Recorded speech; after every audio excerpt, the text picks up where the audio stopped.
华航机师工会8日早上6点突然发起罢工行动，由于正值春节疏运时刻，让大批旅客受影响。命理师詹维忠日前在脸书表达不满，认为劳资纠纷不该波及消费者，要政府吊销遏制罢工的机师执照。此举引发网友炮轰，詹维忠随后删文。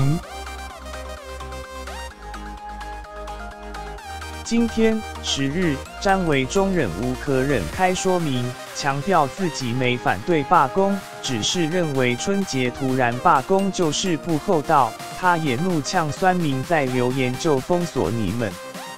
詹维忠今天开说明立场，我并没有反对罢工，我也绝对能体谅机师和家属的辛苦，我从头到尾都没有反对这2件事情。他强调，中国人的新年是家人团聚的时刻。看到报道，很多人因为罢工无家可归，在机场哭泣哀嚎，我的心很痛，我不忍心他们这样子，我就有些情绪化的举动出现。当然，我不能接受春节突然罢工的不厚道的行为，这点我非常坚持。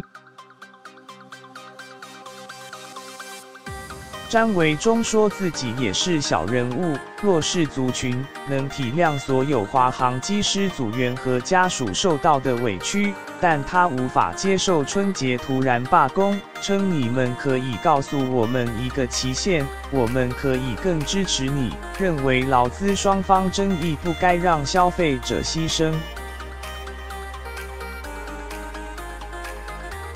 他也解释自己是因为看到无家可归的民众才会有情绪化的言论，向工会机师和家属道歉。詹维忠同时强调，会删文不代表是他错，而是不想和酸民计较，要酸民们别偏离主题，模糊焦点，你再留言我就把你封锁。